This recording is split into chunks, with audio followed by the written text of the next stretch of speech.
Good morning, good evening, good afternoon, depending on where you are. Welcome to our YouTube live stream here on March 21st, 2024. Do you need an LMIA to claim job offer points for your express entry? Well, not all the time, it seems as if that's the case. If you have a specific LMI exempt work permit, you could be exempt from LMIAs to claim job offer points for your express entry profile. Sometimes LMIs are boring and cumbersome, and you may be able to skip them altogether. We will cover the main LMI exempt category work permits today, which are eligible for express entry to help you claim those 50 or 200 points. In today's live stream, expect nothing else than the exposed truth, just like the rest of our videos here on our YouTube channel. So we'll do a quick introduction. Who am I? Well, I'm Reza from INGWE Canada, licensed immigration practitioner, working with our office, helping clients, businesses, people, families move across various borders. Why are we posting this video? Well, it's to share our hands-on immigration knowledge with our audience, no matter where you are, whether you're an existing client, potential new applicant, immigration consultant, agency, or whatnot. It doesn't matter. If you're thinking about immigrating, we're here to help. Get a free email assessment with us by filling out the form down below. And of course, if you're an active immigration practitioner, we can assist you with outsourcing your back office operations, including assessments, processing, pre and post landing support. Remember, folks, we are a global solution mobility provider. So that means we are not just dealing with Canada, we deal with many different countries. And great news, we're going to be in Vietnam, Hong Kong, China, Los Angeles, and San Francisco, participating in key events from March 2024, this month, until May of this year. Reach out to us if you're a B2B partner or potential applicant, investor, ready to apply in any of these regions. Of course, recently, we had one of our clients approved for their startup visa work permit from the Middle East, one of three co-founders who have their startup endorsed by an incubator here in Canada. The first time we applied, it was refused. Yes, it was refused. And we believe the officer didn't even read the application properly. We applied the second time with the client continuing to develop and invest in their business and funding their Canadian business bank account. And our client's work permit was approved on the second attempt, although we were ready for the third attempt, because with IRCC, it just doesn't happen the way it's supposed to sometimes. Anyways, in today's live stream, we will be discussing the Canadian Express Entry System, specifically focusing on how you can secure an LMI exempt job offer and how it could boost your profile to obtain permanent residency. Remember, we're talking about LMI exempt categories for offers of employment. We won't be talking about any actual LMIs in this video, in this live stream. And if you need to find out which LMI you need for your express entry profile to claim the job offer points, well, we're going to include the link to our previous videos on our YouTube channel within the article that we're posting about this topic right after. And of course, you can post questions and comments. And after we've done our little spiel here, we'll get into our YouTube audience questions.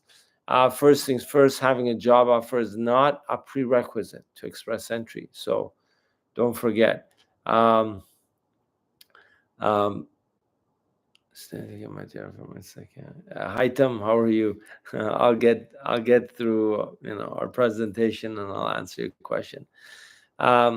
So being in possession of a valid job offer, whether it's LMI exempt or LMIA, based on an LMI, will give you 15 eligibility points for federal skilled worker selection factors. We're not talking about the CRS score, folks. We're talking about the eligibility factor. So making you potentially eligible to get into the express center. And then later on, when you're in, it can give you 50 or 200 bonus points for your valid job offer and express entry, depending on the skill level, whether it's tier level 0, 1, 2, 3, or for 50 points, or tier level 000, as we call it, as we converted from NOC to tier. It went from 00 to 000 for 200 points, which are C-level director executive position. In most cases, your employer needs a labor market impact assessment to support your job offer for express entry. However, certain applicants don't need an LMIA because they're LMI exempt. And that's the alternative pathway to claiming these job offer points in express entry. You may be wondering which type of job offers are exempt from requiring an LMIA. Well, let's get into it in this quick presentation. Your employer does not need an LMIA to support your job offer for express entry only if the following three conditions are met. You've been working full-time for the same employer stated on your work permit, which means you have a closed work permit for at least 1 year or accumulated part-time towards 1 year. You have a valid job offer that meets the requirements of at least one express entry category. And third, the most important, you must hold a work permit that's exempt from an LMI under specific conditions. These exemptions fall into three primary categories: international agreements, federal-provincial agreements, and the Canadian interest category. If you meet these three conditions, therefore you're LMI exempt, therefore you can claim express entry job offer points. Let's go over these three categories that are LMI exempt. So the first category, international agreements. If your job is covered by an international bilateral agreement like the Canada, United States, Mexico agreement, which is CUSMA, formerly known as NAFTA, or any other specific bilateral agreements such as the CPTPP, bilateral agreements with Chile, Peru, South Korea, Colombia, CETA for European countries, and equivalent of CETA for UK, or even other bilateral agreements for New Zealand, Australia, and so forth. You may be exempt from the requirements of an LMIA. This category typically includes professionals, traders, and investors who play significant roles in the economic interchange between Canada and these countries that we have agreements with. The second category, federal-provincial agreements, jobs that are part of agreements between Canada and one of its provinces or territories, especially those involving significant investment projects, are also LMI exempt. These are always important for economic development. Remember, folks, we're always posting about these key details for RCC's new programs and other immigration programs for professionals and entrepreneurs. And if that's what you're interested in, you can subscribe to our YouTube channel for more deep dive videos. The third category is Canadian interests. This broad category, also very popular category, encompasses 4 subcategories.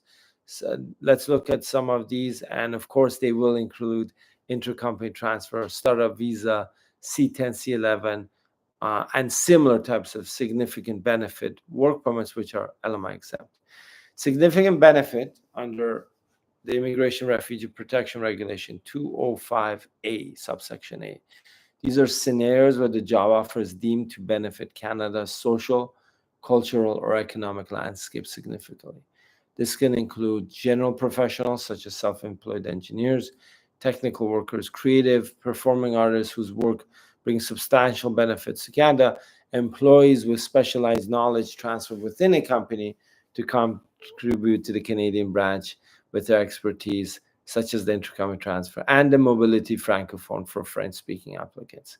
And again, folks, some of these LMI exempt codes were C61, 2, and 3 for ICT, startup visa, C10, 11 entrepreneur self-employed that we just discussed, and a whole group of other LMI exempt categories, which we'll post in the article that we're in today's article on our website as well.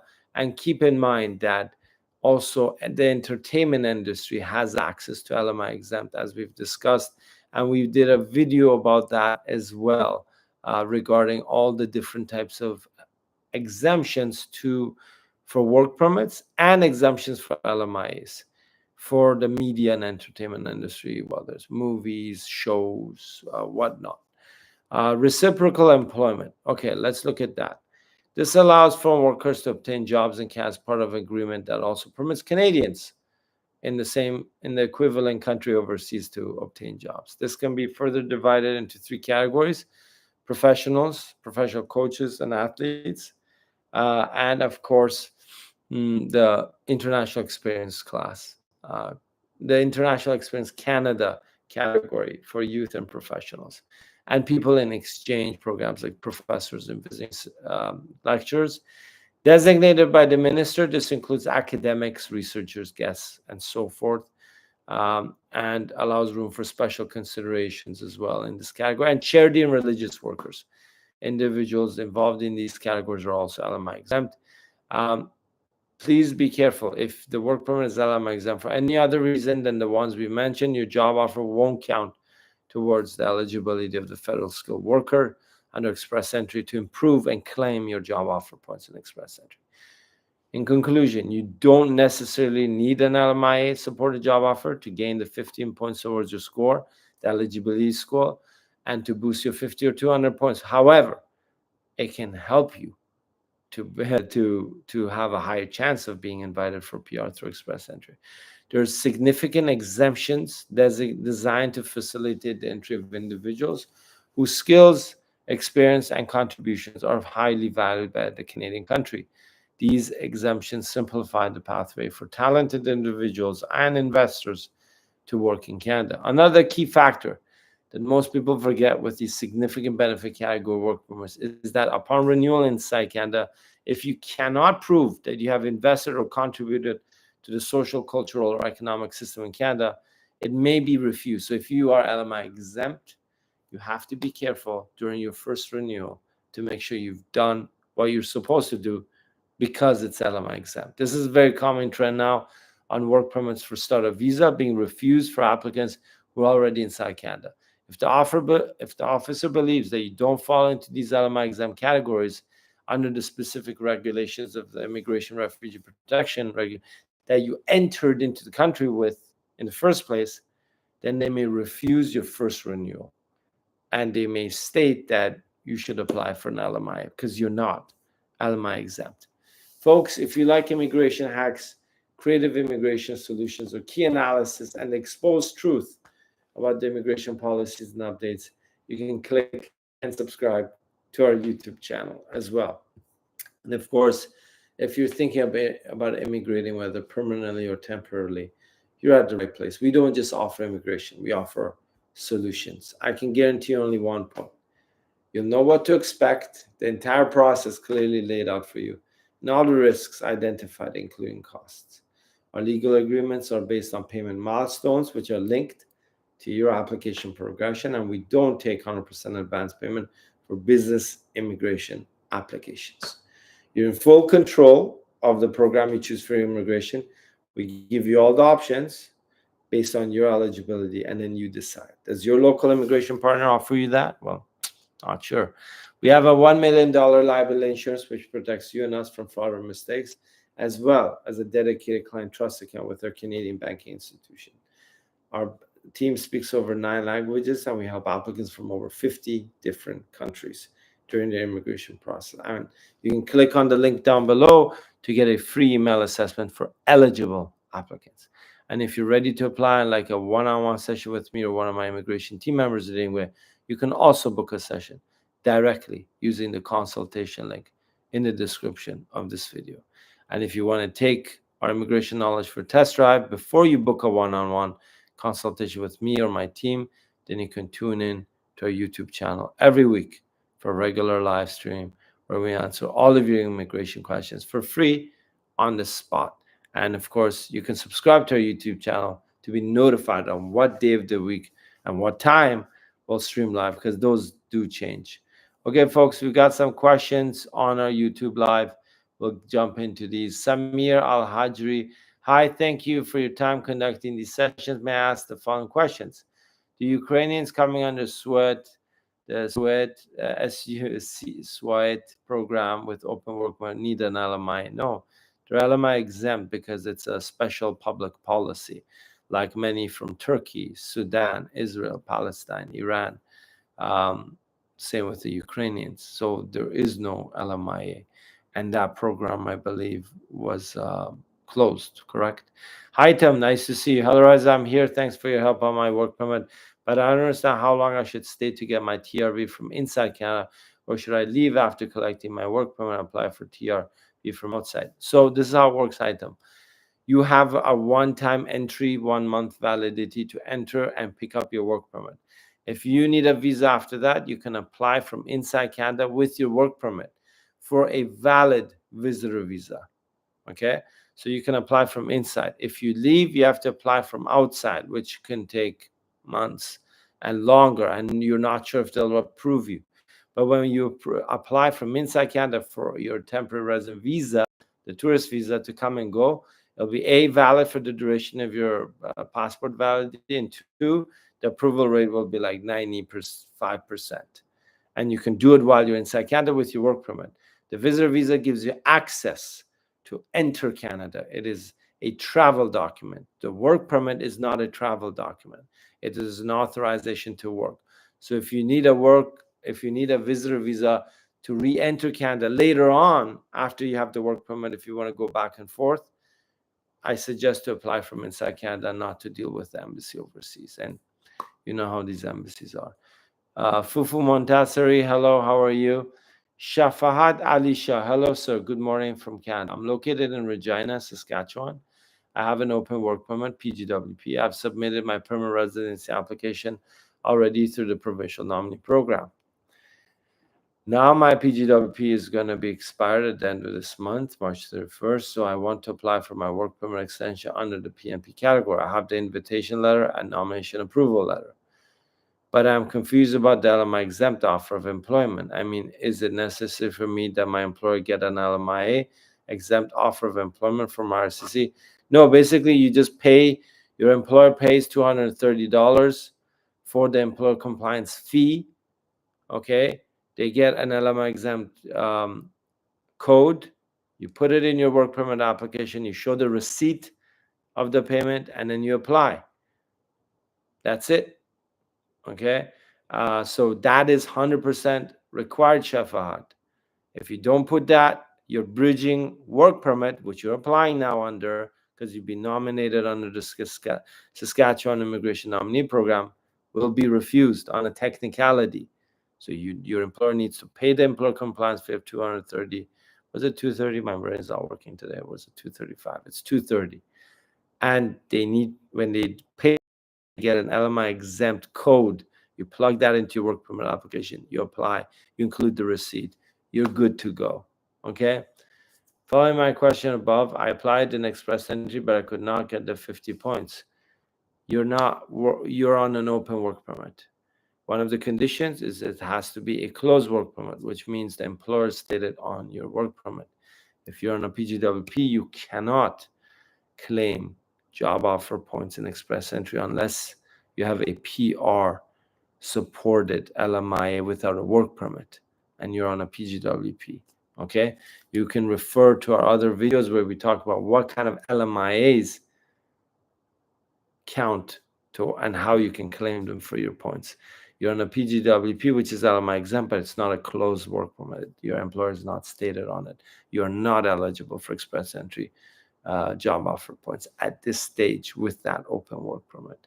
Nikki Patel, hello Reza. What is the pre-arrival service letter and SUV program? The pre-arrival, Nikki, just basically offers the Canadian government's settlement services, free settlement services for newcomers. It has links. It basically means the officers kind of left you alone and passed you on to the PR processing. They've stopped asking questions and they're convinced that you're a genuine startup. That's what it means. So it means that you're on the right path to PR. You're like 99% there, 99, not 100.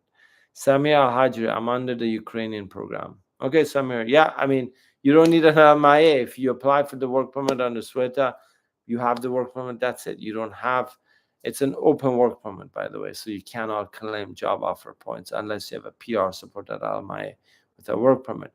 Kevin Francis, good morning. I'm located in Ontario on a closed work permit in Tier 4. However, when I tried to apply on the OIMP, due to the location of the job, I'm not getting enough points to the UI. Should I think about another province? It's a tough one, Kevin. If you can look at the points matrix on the OIMP, I assume it's in the band occupations because you're in a Tier 4. If you see there's a chance that in 6 months or a year you'll get those points, then stick around. If not, yes, I would definitely consider Saskatchewan, Nova Scotia, places that are more pro-immigration. And Samuel Hadji, not the PGWP. Yeah, so basically, you do need to have a closed work permit. So, not sure what the question is. Samir, conduct the mass. Yeah, so you cannot claim job offer points on the SWAT Ukrainian open work permit program. So, Samir, you don't have a closed work permit. You have an open work permit. So, one of the conditions we discussed was that you need to have your employer stated on your work permit to have a chance of working for a year and then claiming LMI exempt job offer points in express entry. You cannot do that on an open work permit for the Ukrainian program or any other open work permit. You would need an LMIA. Whether it's PR supporter or not, that's a different issue depending on your case. Nikki Patel, after receiving that letter, how much time do they take for future process? Could be a month, could be 6 months. I've seen everything in between and at that level, Nikki. Kevin, thank you so much. Is Manitoba a good one, given that 6 months you can seek PR? They're a bit backlogged, Kevin. I would stick to Nova Scotia or Saskatchewan, to be honest with you right now. Rosita says, hello, Reza June. Hello back, Rosita. Nice to see you. Good morning.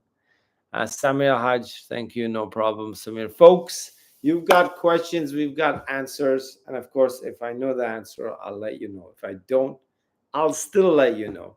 Nikki Patel, thank you so much, Reza. No problem. Folks, you are 100% at the right place to ask your questions. Yes, folks, I may be in a different time zone than you, probably most of you, but that doesn't matter. We're here. It's our weekly YouTube live. We may not do it every Thursday. We may not do it every at 11 a.m. Eastern time, which is local time in Toronto. But if you subscribe to a YouTube channel, we'll let you know as soon as we do go live. Kevin Francis says, God bless you. Awesome info. Thanks. We'll help in touch. We'll be in touch for sure. No problem, Kevin Francis. Look at the points in the YMP and the Manitoba.